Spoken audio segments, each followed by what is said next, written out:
I'm curious to see what Byun's going to do. I hope he doesn't go for the 11-11 because hopefully if DRG was watching that last series, he might be like, wait a minute, what's going on here? I've seen this before. Yeah.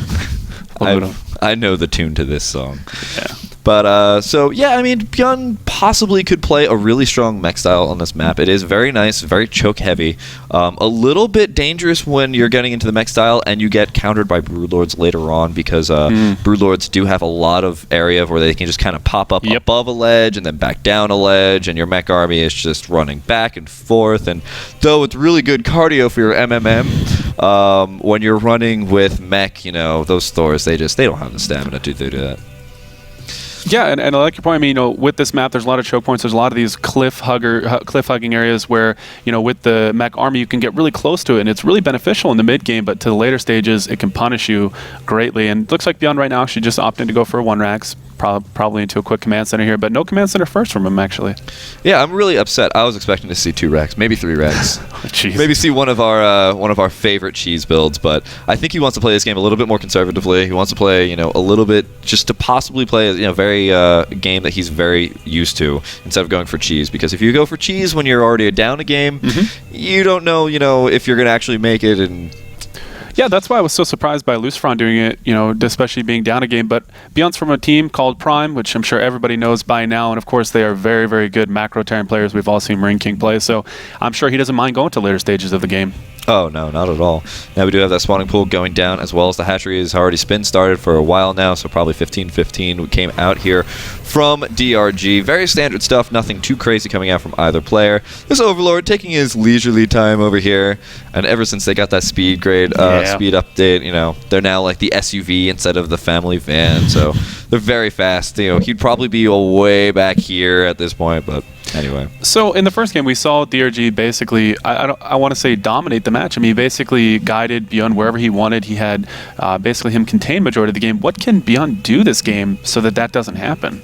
You know, we were talking about the mech before, and I think the amount of Hellions that Byun popped out last time was only a very, you know, he got like 9 or so, but he wasn't really too active with them. He was very afraid of the queens that came out here from DRG, and very rightly so, ever since the range upgrade. But he really didn't take out any of the creep spread or anything like that, and he lost a lot of his momentum when those Hellions didn't do any damage, and the follow-up with the Banshees really just didn't do anything either. Yeah, that's actually a really excellent point, and hopefully if he does end up going mech this game, he's able to do that. He did actually grab 2 gas geysers in the main, so we do have a factory coming down a little bit later stages, and at this point he doesn't have any sort of he's not signifying he wants to wall off on the lower ground as of yet, but it looks like a Reactor Hellion, so just like the first game.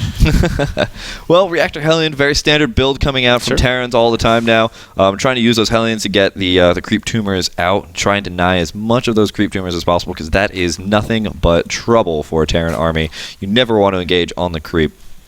It looks like DRG is basically doing the same ability the last game. You know, it worked. Why change it, right? You know, he's able to go to the mid stages very easily into later stages. And, you know, I like what you said about Byun going mech, but I think even if he goes bio this game, I want to see a couple more siege tanks out during the mid stages. I think that's what really hurt him. He was getting surrounded by Zerglings, he was getting hit by Banelings, and he didn't have the shells coming out from the siege tanks that were actually able to prevent that from happening. You know what would be a really nice statistic? How many neutral supply depots have been killed throughout the... throughout all professional matches? All of them? All of them? I'm gonna go with I don't know if all of them, but I want to know like an exact number, like 200,000 supply depots have been killed in professional matches. I like this from DRG. We do have a quick layer. Been waiting to see this from actually both matches we've watched today. This is something that's becoming really popular. There's no reason not to. If you get a defensive Baneling nest in just a few moments here, he'll be completely fine for majority of timings that could come out from Byun. But I want to see what he's going to do with this quick layer. Well, with a quick layer, you could always go for very quick mutas, which is a very good stopper to any type of Reactor Hellion play because you don't have that many Marines, nor an engineering bay that really comes down immediately, especially if you're going for mech. So those mutas that could come out could do a lot of damage. Now, of course, mutas into the mid game is really not as great.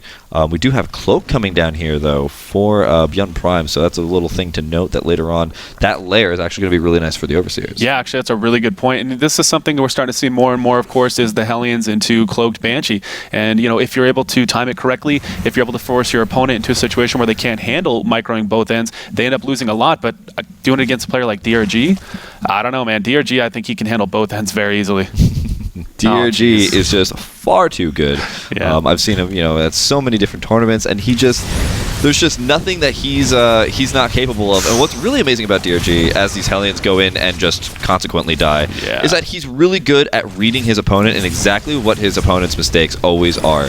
I've seen him just do like mid-tournament series reads on MKP and just completely change his style into just something that'll kill MKP perfectly. Yeah, and did Byun see the Spire there? It's the natural base. He did run his Hellions by, but I'm just curious to see. It's at the natural to the right. There it is. So he did actually see it. So he started stem production, began Marines, and there's a Viking actually coming out as well. And it looks like a third command center, and it looks like 3 barracks too. Jeez. Yeah, he's gonna go straight on into really heavy Marine production after this. The reactor, unfortunately, is not doing anything because it doesn't have any free barracks just yet.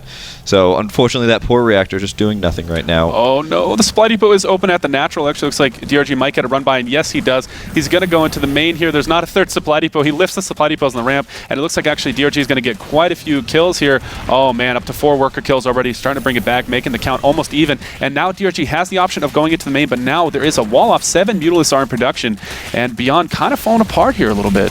Yeah, this is really bad for Byun. He is losing a lot of mining time at this natural. All the Hellions are coming back, but unfortunately they were rallied to the bunker. No. And oh no, they do get up on into the main base. He's going to get a really good scout off. The missile turret does go down. Mutas are starting to come out here from DRG, so if he is able to deny a couple more of these missile turrets, he's going to have a really nice open window for him. I think he's going to have a really good window open. Right now, Byun does not have enough Marines on the ground to maneuver around, and now the Mutalisks are here, and there is no response from Byun. He does have the 1 Viking out, which will help him drastically, but Marines are starting to fall, and it looks like Byun's doing anything he can to try and stay alive here, but there are 3 more Mutalisks in production. Another Hellion does fall, and now the Mutalisks are starting to target down the starport, any tech that they can find. If he can take out that Viking, that's actually going to be very, very important. Nice micro, avoiding the Marines as much as possible. There are just a few more here, and man, Byun cannot hold this. Yeah, there's not really much of an answer that he has right now. He's trying to throw down some missile turrets, but they're all getting picked off. There are a lot of barracks up, but all of the Marines are streaming out one by one. These mutas are able to pick them off easily while they're coming out, and as more and more mutas come out, what is DRG doing behind this? He has his 3rd base. He's going to be securing it really nicely. None of these mutas are actually taking too much damage. 1 does go down finally, and it looks like maybe a 2nd will go down. No, all of those Marines were cleaned up. Oh, and Zergling streaming up to the main. It looks like Byun had his door down once again, and now DRG has Zerglings just all over the place. They're going to help try and clean up these Marines as quickly as possible. A couple more Mutalisks do join the fray, and all the SCVs are bunched up, and the Mutalisks are trying to target fire them down. Oh, man. What a quick game number 2. Yet again, DRG comes in and absolutely stomps. And poor old Byun, man. And that ruins my day. That is really hard to watch, man. DRG looked really, really good. He took advantage of every position.